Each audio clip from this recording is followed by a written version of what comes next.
this is a really, really special project for me to work on.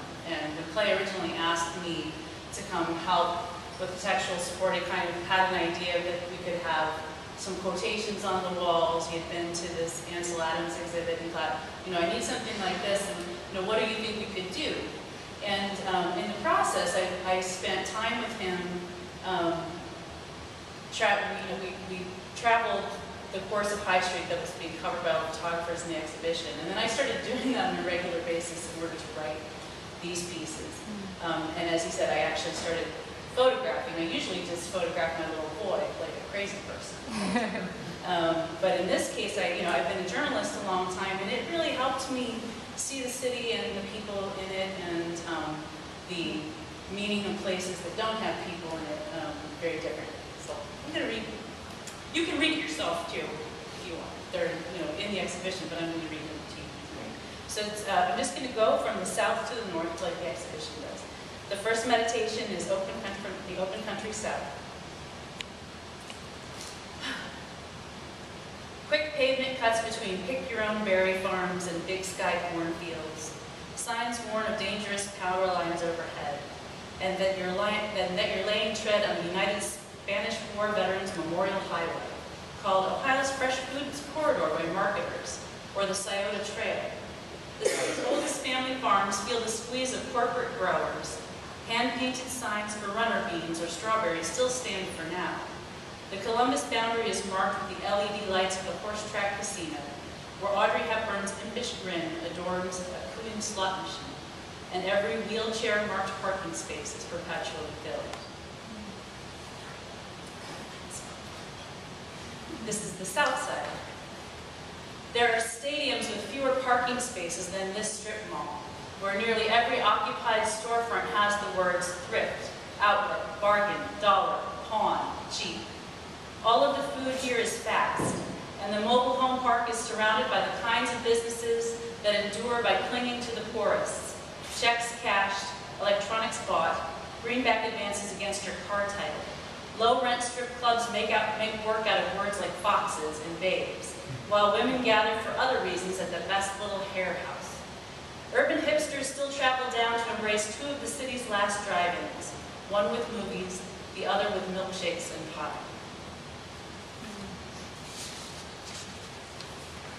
This is German Village and Marion Village. Try and blame that smell on the beer making or pizza, or the revelers that consume them. But it has been here since the time of Dickens and the White Plague, and it has never been pleasant. The stench of political decisions, once made over thick cuts of steak and cigars, has been covered over with the wafting scent of panini sandwiches being grilled. This is a good place to find a lawyer, handcrafted brew, a man who will tell you that he ran out of gas, or a restaurant-grade whisk.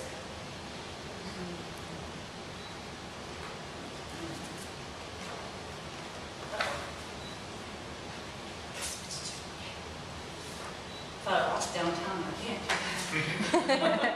Downtown's important. Downtown. News crawls in its garish colors, the Times Square in miniature, but the phantoms of department stores and finishing schools still sit hollow, awaiting their waltz with the orange pylons and cranes that are perpetually somewhere.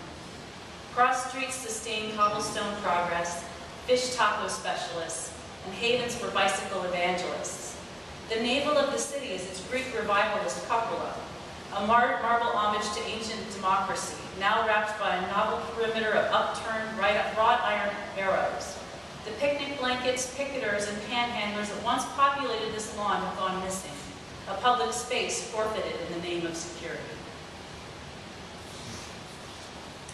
Now, moving north to the convention center in Short North.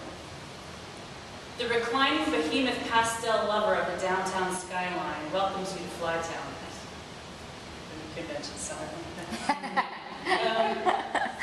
Where wood and masonry once sailed through the air, landing as Irish Broadway homes. This was Bohemia, where art goblins told ribald jokes in certain basements, and gay hockey slingers gossiped about you to your face. You can still find it in the form of tone-deaf buskers, coarse sex shops, gritty entrepreneurs, porcelain figurines of bowling nuns, and and eccentric teenagers in furry animal costumes, smoking under the arches. Where did all this glass come from that reflects the upscale gallery and boutique patrons in $200 jeans?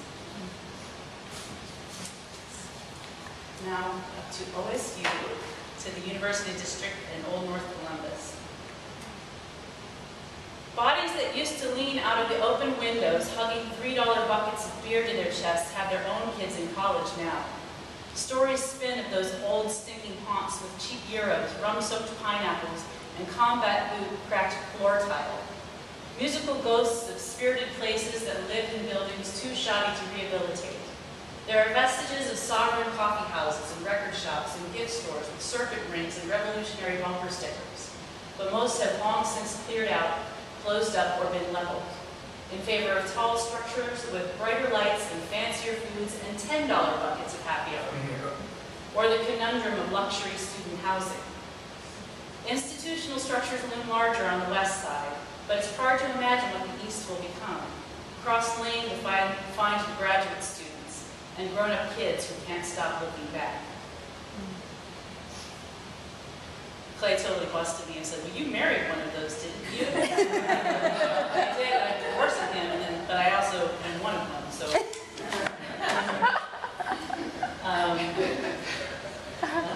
You did. All right. Clintonville Beach Wall.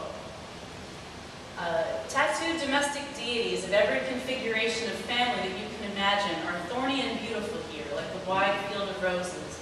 A dozen little neighborhoods branch from the artery, where healing crystals, artisanal victuals, and homebrewed beer sit in a stew of neighborhood watering holes and dusty vintage storefronts that serve up charming old books, fountain pens, and tuna noodle casserole.